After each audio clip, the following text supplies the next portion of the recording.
बॉलीवुड के जाने माने डायरेक्टर, एक्टर और प्रोड्यूसर मधुर भंडारकर आज अपना जन्मदिन मना रहे हैं और 26 अगस्त के दिन पैदा हुए आज वो करीब 53 साल के होंगे।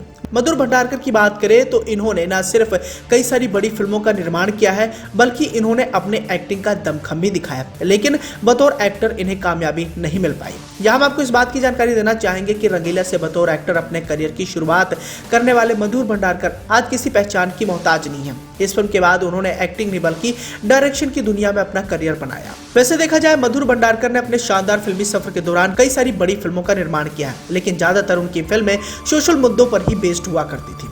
मधुर भंडारकर ने चांदनी बार, पेज 3, सत्ता, ट्रैफिक सिग्नल, फैशन और हीरोइन जैसी कई सारी बेहतरीन फिल्मों का निर्देशन किया है। अब इन सभी फिल्मों के निर्माण के बाद मधुर भंडारकर काफी ज्यादा फेमस हो गए और उन्होंने काफी नाम और शोहरत कमाया। लेकिन यहाँ हम आपको इस बात की जानकारी देना चाहेंगे कि एक अच्छे निर्माता निर्देशक होने के साथ साथ मधुर भंडारकर ने कई सारी कंट्रोवर्सीज को भी जन्म दिया है और एक बार ऐसा भी समय आया जब उन पर रेप जैसे गंभीर आरोप भी लगे। बताया जाता है कि मधुर भंडारकर पर मॉडल और एक्ट्रेस प्रीति जैन ने रेप का आरोप लगाया था। हालांकि जब मामला कोर्ट में गया तो मधुर भंडारकर को इस मामले में क्लीन चिट मिल गई। पूरी घटना का जिक्र करें तो bollywoodlive.com की एक्सक्लूसिव रिपोर्ट की माने तो ये दौर था 2004 का, जब प्रीति जैन ने मधुर भंडारकर पर रेप का आरोप लगाया और वर्सोवा पुलिस में शिकायत भी दर्ज कराई थी। और उन्हें आरोप में बताया कि फिल्म निर्माता ने साल 1999 से लेकर 2004 के बीच उन्हें अपनी फिल्मों में कास्ट करने का वादा करते हुए करीब 16 बार रेप किया है। प्रीति जैन ने यह भी आरोप लगाया था कि मधुर ने उनसे शादी करने का वादा भी किया। प्रीति का यहाँ ये भी कहना था कि मधुर ने उनसे सेक्सुअल फेवर भी मांगा था।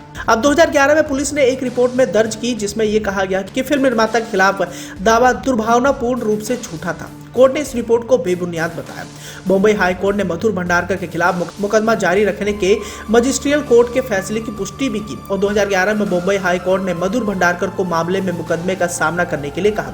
उन्होंने अदालत के आदेश को चुनौती दी थी, जिसके बाद सुप्रीम कोर्ट ने इस आदेश को खारिज भी कर दिया था। हालांकि 2005 में प्रीति को मधुर भंडारकर की हत्या के लिए एक कॉन्ट्रैक्ट किलर को काम पर रखने के आरोप में गिरफ्तार भी किया गया था। ये वही समय था जब मधुर भंडारकर काफी ज्यादा विवादों में आ गए थे। तो वहीं दूसरी ओर प्रीति जैन ने मधुर भंडारकर को मारने के लिए कुख्यात मुंबई डॉन अरुण गवली के सहयोगी नरेश परदेसी को करीब 75,000 रुपए दिए थे। हालांकि आगे ये भी खबर सामने आई थी कि प्रीति जैन ने अपना काम न हो पाने के कारण अपने पैसे भी मांग लिए थे। जब गवली को इसकी जानकारी हुई तो उन्होंने अपने वकील को उनके खिलाफ अग्रीपाणा थाने में शिकायत दर्ज कराने के लिए कहा था। जब वह अपने पैसे वापस लेने के लिए अखिल भारतीय सेना के पास जाती हुई पकड़ी गई तो प्रीति जैन ने बताया कि उन्होंने 45,000 रुपए दिए थे। बताया गया कि हथियार लखनऊ से मंगवाए गए थे। प्रीति जैन ने मधुर भंडारकर और उसके करीबी दोस्त अशोक पंडित की तस्वीर मुहैया कराई थी, जो इस मामले में गवाह भी थी। तो दोस्तों, ऐसे में आप भी समझ सकते हैं कि मधुर भंडारकर कितने ज्यादा विवादों में रह चुके हैं और उन पर रेप तक के आरोप लगे। यहाँ तक कि प्रीति जैन को मरवाने के लिए उन्होंने एक किलर तक साइन कर लिया था।